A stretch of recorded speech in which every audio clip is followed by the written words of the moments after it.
Welcome back.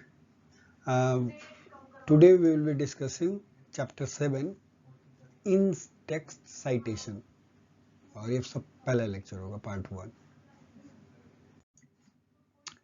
So in इस chapter का summarised information ये है that chapter discusses the reason for in text referencing. in text referencing क्यों करते हैं, एक पॉइंट. दूसरा, plagiarism and the various ways that it can occur. Plagiarism क्या है और कितने तरीके से प्लेजरिज्म हो सकता है, उसके ऊपर डिस्कस करेंगे. The type of information that requires a reference, मतलब एक रेफरेंस मतलब किस टाइप का इंफॉर्मेशन यदि हम टेक्स्ट में प्रोवाइड करते हैं तो उसके लिए हमें रेफरेंस की जरूरत है. The different referencing system and their format, कौन कौन से रेफरेंसिंग सिस्टम हैं और उनके फॉर्मेट्स क्या हैं.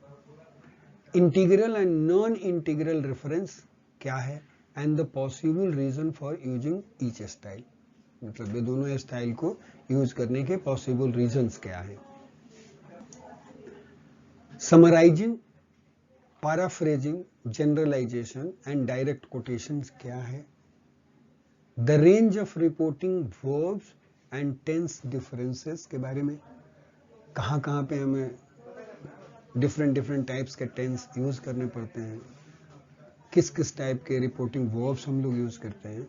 And lastly, disciplinary differences in relation to citation choices, मतलब जो डिफरेंट तरह के साइटेशंस जो हैं उसमें से यदि हम मान लो कि कोई पर्टिकुलर साइटेशन मेथड जो है यदि हम चूज करते हैं तो उसमें डिफरेंस क्या है, राइट.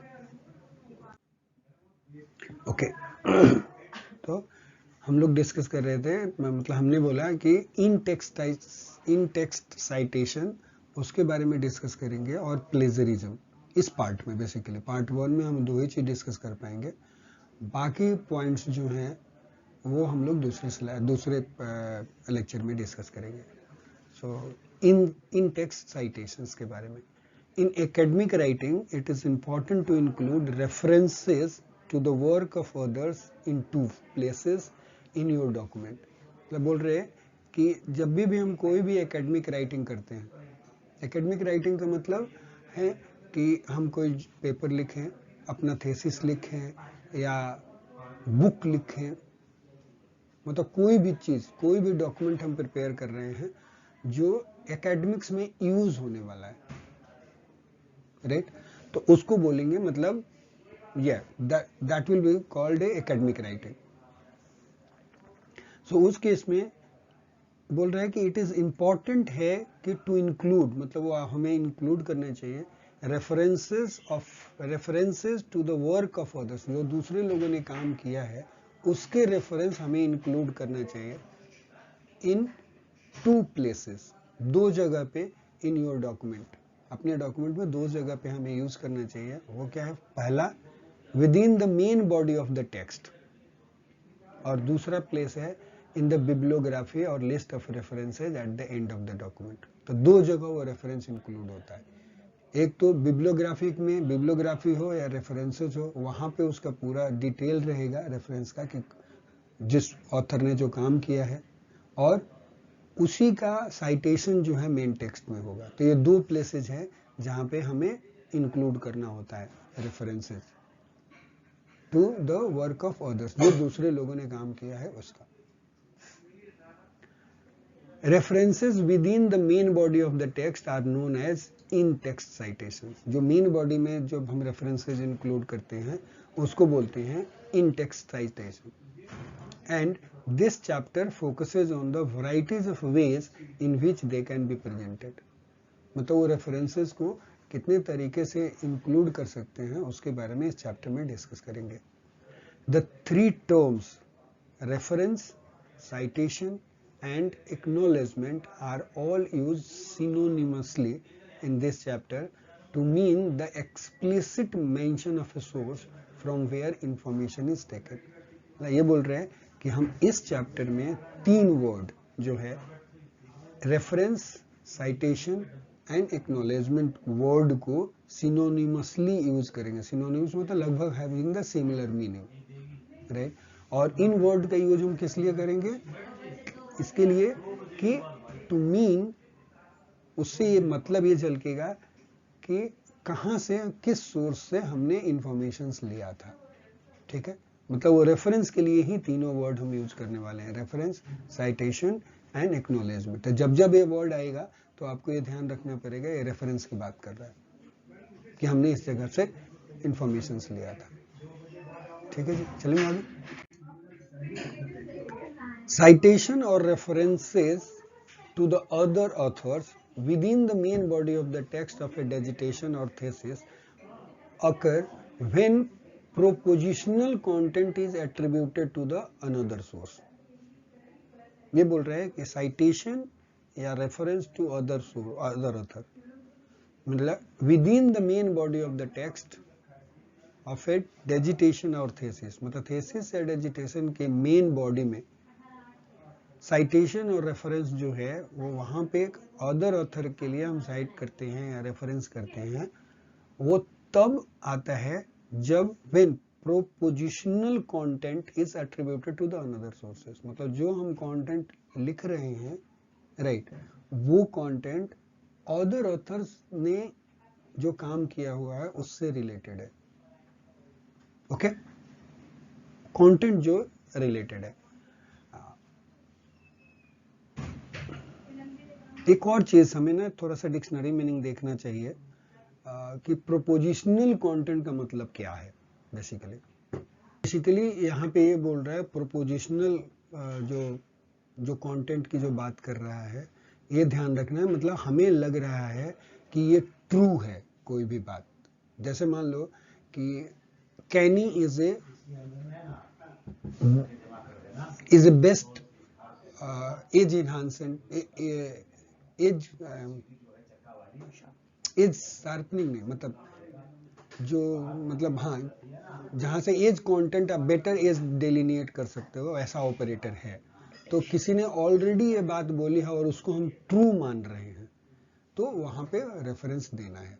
बेसिकली इसका मतलब यही हुआ, propositional content is attributed to the another source. मतलब ये बात जो है, ट्रूथ जो है, वो दूसरे किसी ने कहा था, हाँ, मेरा ऐसा बिलीव है कि वो बात सही होगा, राइट, तो उसमें उसका रेफरेंस लेकर के आएंगे, वहां पे हमें रेफरेंस देना है। बेसिकली किसी ट्रूथ, मतलब हम मान रहे हैं कि ये ट्रूथ है, लेकिन ये ट्रूथ का रिविलिएशन या उसके लिए जो क्या बोलते हो, जिसके लिए सफिशिएंट एविडेंस प्रोवाइड किया, या किसी ने अपना आर्टिकल लिखा, या किसी ने रिसर्च करके बोला, वो उसका रेफरेंस तब देंगे उसके लिए। दिस आई होप एक क्लियर हुआ ना।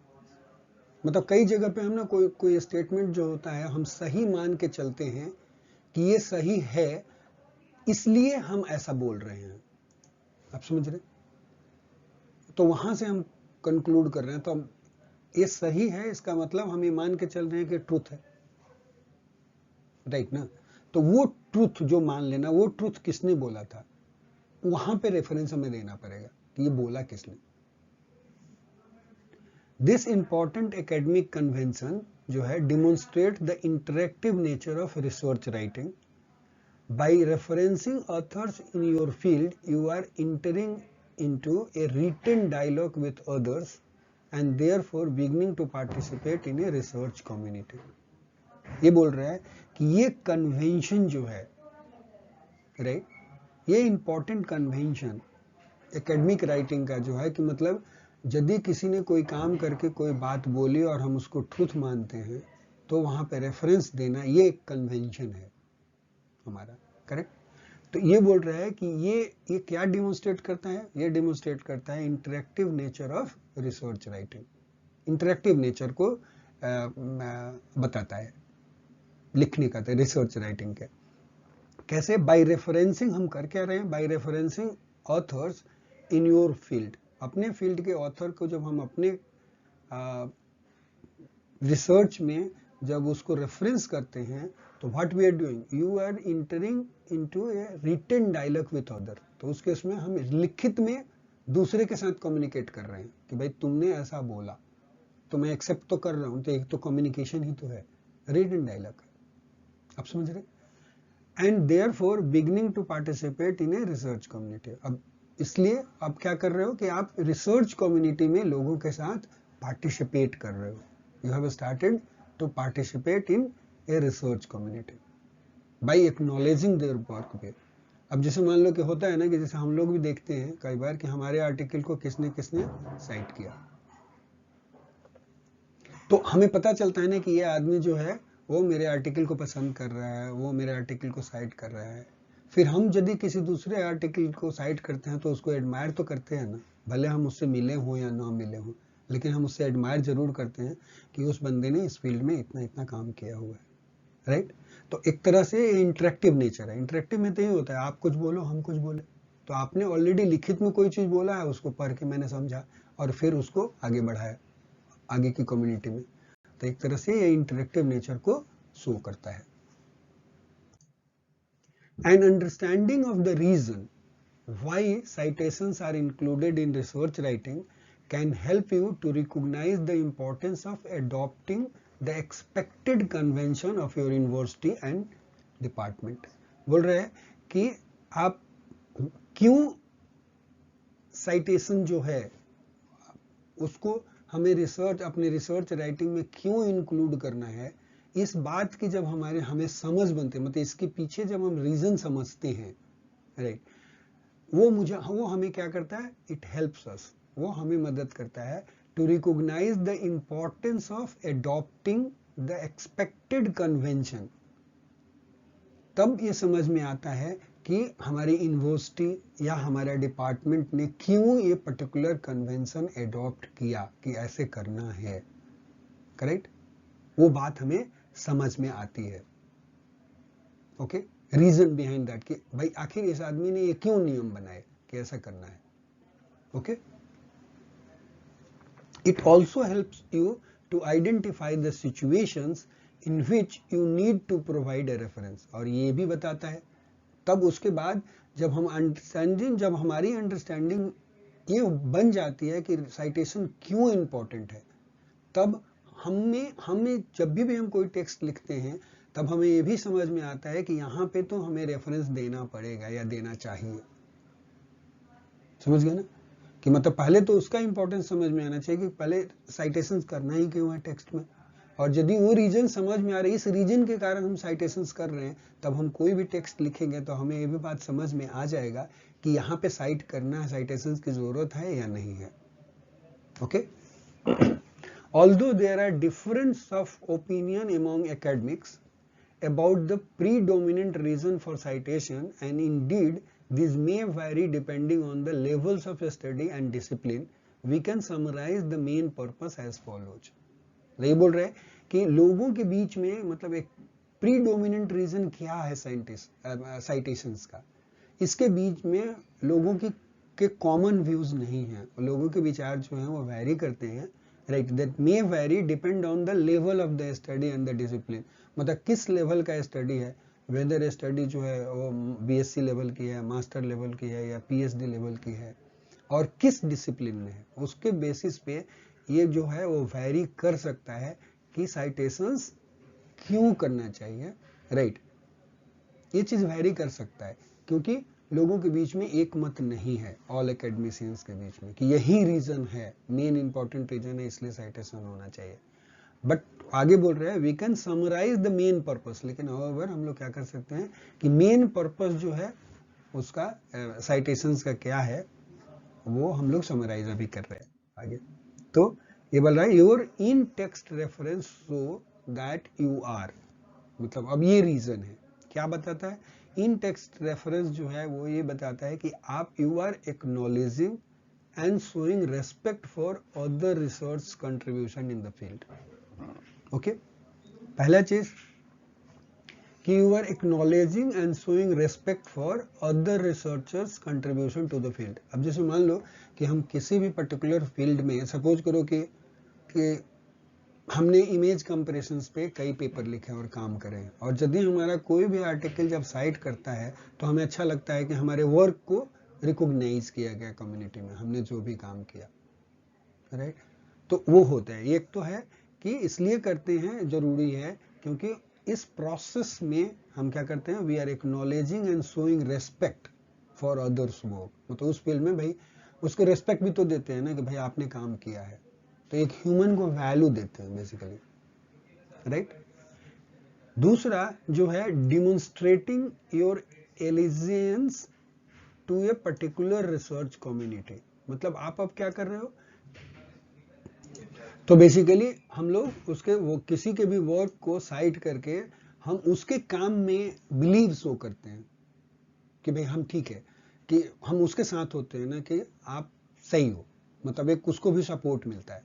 तो allegiance to a particular research community, मतलब पर्टिकुलर रिसर्च कम्युनिटी मतलब कि जिस में, जैसे मान लो कि कोई प्रोस्टेट कैंसर पे काम कर रहा है, तो प्रोस्टेट कैंसर पे काम करने वालों की जो कम्युनिटी है, उस community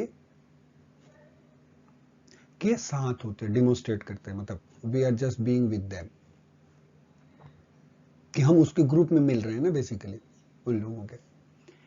establishing your own credibility bye the location of your work within a particular field. उसके बाद क्या करते हैं हम लोग, अपने एक एस्टेब्लिश करते हैं अपनी credibility by location of your work in a particular field. मतलब उस, जैसे मान लो कि प्रोस्टेट कैंसर पे हम काम कर रहे हैं, तो उस फील्ड में हमारा वर्क यहाँ पे है, हम उसको एस्टेब्लिश करते हैं अपनी जगह पे, right. By establishing your own credibility, अपनी क्रेडिबिलिटी को हम दिखाते हैं, क्योंकि by the location of your work within a field. तो इसमें क्या है कि जैसे मान लो कि हमने किसी के आर्टिकल को पढ़ा और पढ़ करके हम दूसरे का रेफरेंस दे रहे हैं, तो तभी जाके कि इन टेक्स्ट साइटेशन होगा ना। तो हम बेसिकली क्या कर रहे हैं, उस ग्रुप में जाकर के मर्ज हो रहे हैं, नहीं कि अब वो भी आदमी हमें समझेगा कि हम भी इस पर्टिकुलर फील्ड में काम करते हैं, समझ गए। तो हम क्या कर रहे हैं, स्पेशली बाय डूइंग दिस हम अपनी एक क्रेडिबिलिटी बना रहे हैं। और कहाँ पे बना रहे हैं, जिस रिसर्च आर्टिकल पे हम काम कर रहे हैं वहां पे, उस एरिया में हम अपनी क्रेडिबिलिटी बना रहे हैं कि मेरा पोजीशन प्रोस्टेट कैंसर में आर्टिफिशियल इंटेलिजेंस में है, something like that. If somebody is working artificial intelligence in prostate cancer, समझ गए। धीरे धीरे लोग ना वो आपको रिकॉग्नाइज करने लगते हैं, ठीक है। तो यहाँ पे यही बात बोला, establishing your own credibility bye the location of your work within a particular field. Your own credibility, establishing your own credibility bye the location of your work within a particular field. उसके बाद providing justification and support for your assertion and argument. फिर इन set text reference इसलिए करते हैं क्योंकि हम जहां पे हमें जो असर्शन हमारा है, असर्शन का मतलब होता है हमारा बिलीव, हमारा आइडिया, तो कि हमारा आइडिया ऐसे काम करेगा, उसको सपोर्ट करने के लिए, क्यों काम करेगा मेरा आइडिया, उसके लिए हम दूसरे के लोगों का काम जो किया हुआ है उसका रेफरेंस देते हैं, क्योंकि उसने ऐसा बोला तो हम फिर आर्गुमेंट डेवलप करते हैं, उसने ऐसा बोला है तो इसलिए ऐसा होगा। आप समझ रहे, if this is true then this will happen, और तब हम जाकर के उसी असर्शन को प्रूव करने के लिए, लाइक उसी के लिए जस्टिफिकेशन प्रोवाइड करना और सपोर्ट देना कि मेरा असर्शन जो है वो सही है, उसके लिए फिर हम लोग क्या करते हैं, इन टेक्स्ट रेफरेंसिंग करते हैं। तो ऐसे ऐसे सिचुएशंस जहां जहां पर भी आपके टेक्स्ट के डॉक्यूमेंट में आ रहे हैं, जो आप लिख रहे हो, वहां पे रेफरेंस देने की जरूरत है, right, for your assertion and argument. Giving an illustration, उसके बाद giving an illustration of how you have developed your argument.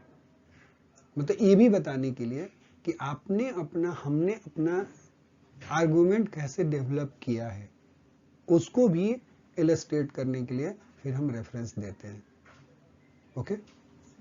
तो जहां पर पे आर्गुमेंट जो डेवलप हो रहा है, मतलब एक के बाद दूसरा आर्गुमेंट आ रहा है, तीसरा, तो आर्गुमेंट डेवलप होने का मतलब ये है कि आपके पास 3, 4, 5 ऐसे आइडियाज होंगे, वो चारों पांचों मिल करके और एक फाइनल आइडिया बना रहे होंगे। उसमें से एक भी कोई क्रॉस हो जाएगा तो फाइनल चीजें अचीव नहीं हो पाएंगे। वो कड़ी होती है ना, एक से दूसरी जुड़ती है, दूसरे से तीसरी जुड़ती है, तब जाके माला बनती है, and then the whole is completed. तो जब तक वो सारे थ्रेड जब तक जुड़ेंगे नहीं, मोती जुड़ेंगे नहीं, तब तक वो माला बनेगी नहीं। So it is something like this. Okay, तो बहुत आर्गुमेंट आप कैसे डेवलप कर रहे हो उसको भी इलस्ट्रेट करने के लिए हम लोग इन टेक्स्ट रेफरेंसिंग करते हैं। ठीक है, गुड। उसके बाद creating a niche for your own research by showing how you wish to extend और चैलेंज प्रीवियस स्टडीज। मतलब आप दो काम करते हो, आप एक ऐसा प्लेस क्रिएट करते हो कि जहां से आप एक्सटेंड करना चाहो, या कोई गैप है उस गैप में आप कोई भी चीज जो है वो फिल करना चाहते हो, राइट। तो वो दोनों ही केस के लिए फिर आप जो भी आर्गुमेंट लेकर के आते हो, कहीं से भी टेक्स्ट लेकर के आए हो जहां पे ये इस टाइप की चीजें क्रिएट कर रहा है कि वहां से आप काम स्टार्ट कर सकते हो, या एक जगह आपने वॉइड क्रिएट कर दिया, आपने बोला कि मैं वहां से स्टार्ट करूँ, तो वो स्टेटमेंट जहां पर भी इस टाइप का स्टेटमेंट आएगा वहां से आपको लिटरेचर से रेफरेंस देना है, क्योंकि वो एक इंपॉर्टेंट इंफॉर्मेशन है आपके टेक्स्ट का। ओके, सो ये बोल रहा है कि creating a niche for your own research by showing how you wish to extend और चैलेंज प्रीवियस स्टडी।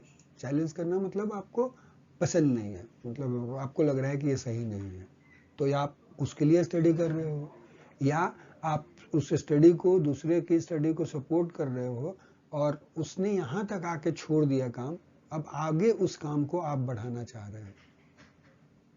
ठीक है, तो वहां पे आप इस तरह की बात जहां लिखोगे वहां पे आपको रेफरेंस देने की जरूरत है। ठीक है, उसके बाद comparing, contrasting and evaluating the work others have done in the field. जहां पे आप कंपेयर करते हो, डिफरेंस बताते हो, या इवेल्युएट करते हो दूसरे के काम को, जो दूसरे लोगों ने काम किया है आपके फील्ड में, तो वहां पे उन लोगों का रेफरेंस देना पड़ेगा आपको, जिनकी 2, 3 या 4, 5 लोगों की स्टडी को आप कंपेयर कर रहे हो, तो सबका रेफरेंस देना पड़ेगा। उनके बीच के डिफरेंस बता रहे हो कि क्या डिफरेंस था, तो वहां भी रेफरेंस देना पड़ेगा। या किसी के वर्क को इवेल्युएट कर रहे हो और आपका थीसिस में यूज कर रहे हो, तो वहां पर भी आपको रेफरेंस प्रोवाइड करना है। Illustrating your own understanding of the subject, right. Own understanding of the subject matter by demonstrating that you have read widely and are able to select relevant information to contextualize your own research। मतलब आप यदि ये भी demonstrate करना चाहते हो कि हमारी अंडरस्टैंडिंग अच्छी हो गई है इस पर्टिकुलर सब्जेक्ट पे, राइट। बाई डेमोन्स्ट कैसे आप बता रहे हो दुनिया को, लोगों को ऐसे बता रहे हो कि मेरी सब्जेक्ट पे अच्छी पकड़ है, इस सब्जेक्ट से रिलेटेड जो अंडरस्टैंडिंग जो है मेरी काफी अच्छी है।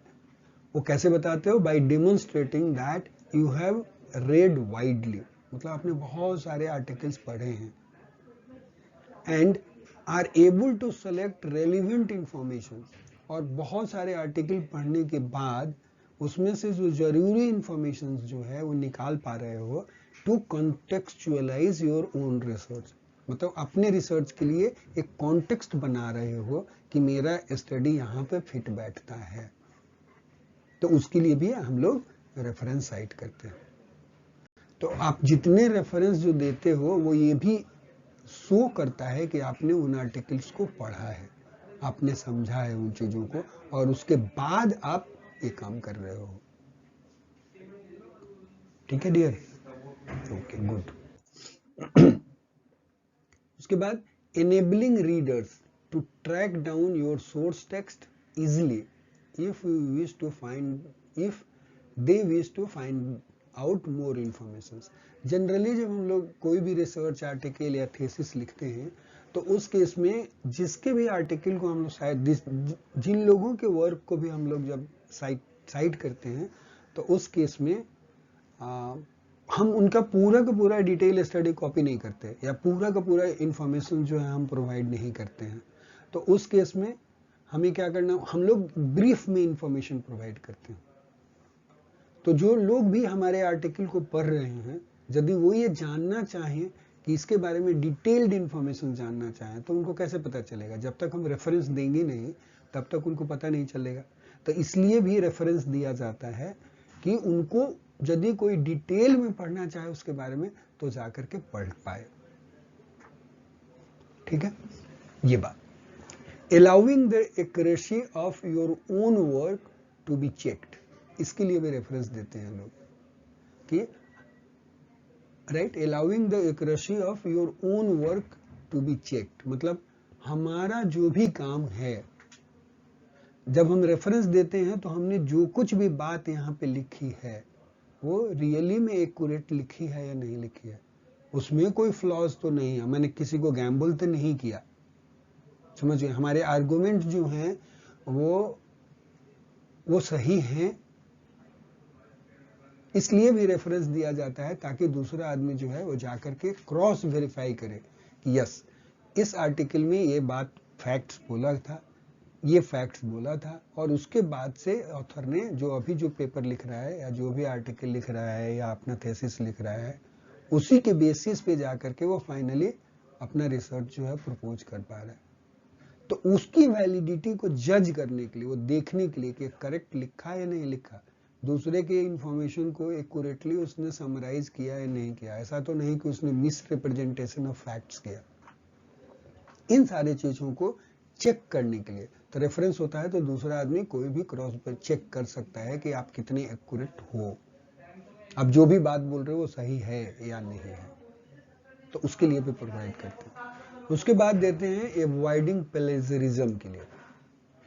इससे क्या होता है कि प्लेजरिज्म भी एवॉइड होता है। क्यों प्लेजरिज्म एवॉइड होएगा? कि यदि मान लो कि हम किसी की कॉपी पेस्ट टेक्स्ट डाल दें, लेट्स से, तो हमने हो सकता है कि कुछ ऐसा टेक्स्ट हम डालें या कुछ ऐसी बात करें, हम उसको कैसे बोले, नहीं ऐसे नहीं बोलते उसको। प्लेजरिज्म कैसे अवॉइड करेगा यहाँ पे कि जब आप रेफरेंस डालोगे और कोई बात लिखा है तो आपको ये समझ है कि प्लेजरिज्म क्या होता है, समझ गए? तो सेंटेंस को इस ढंग से लिखोगे कि प्लेजरिज्म अवॉइड होएगा। नहीं तो कोई भी आदमी जा करके चेक करेगा तो उसको पता चल जाएगा ना कि वहां से एग्जैक्टली तूने कॉपी पेस्ट मारा है। तो इस वे में क्या होगा, आपका प्लेजरिज्म भी अवॉइड हो जाएगा यदि आप रियली आपको आदत हो गई है इन टेक्स्ट रेफरेंसिंग की। तो राइट, हर फैक्ट्स के लिए आपको रेफरेंस प्रोवाइड करना है जो भी आप उसमें मेंशन कर रहे हो।